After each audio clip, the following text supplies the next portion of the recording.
Čili si buď já vás vítám u mého dalšího videa a dneska si ukážeme, jak si najít pro vaši plochu nějaký takovýhle obrázek, aby tam přesně pasoval. První si najdeme Google obrázky.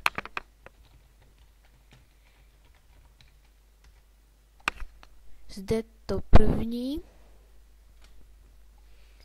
Tak, teďkon si zapněte nabídku Start. Zde dejte ovládací panely. Potom upravit rozlišení zobrazení. A tady vám to ukáže, jak velkou máte obrazovku. Já mám 1280 x 1024, takže si to napíšete.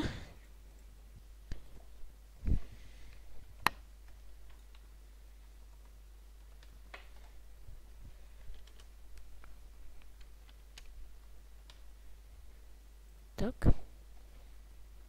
A zde vám tu výjdou převážně obrázky ve vaší velikosti.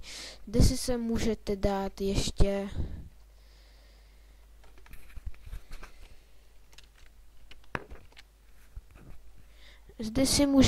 klidně monster, nebo co chcete prostě, abyste měli.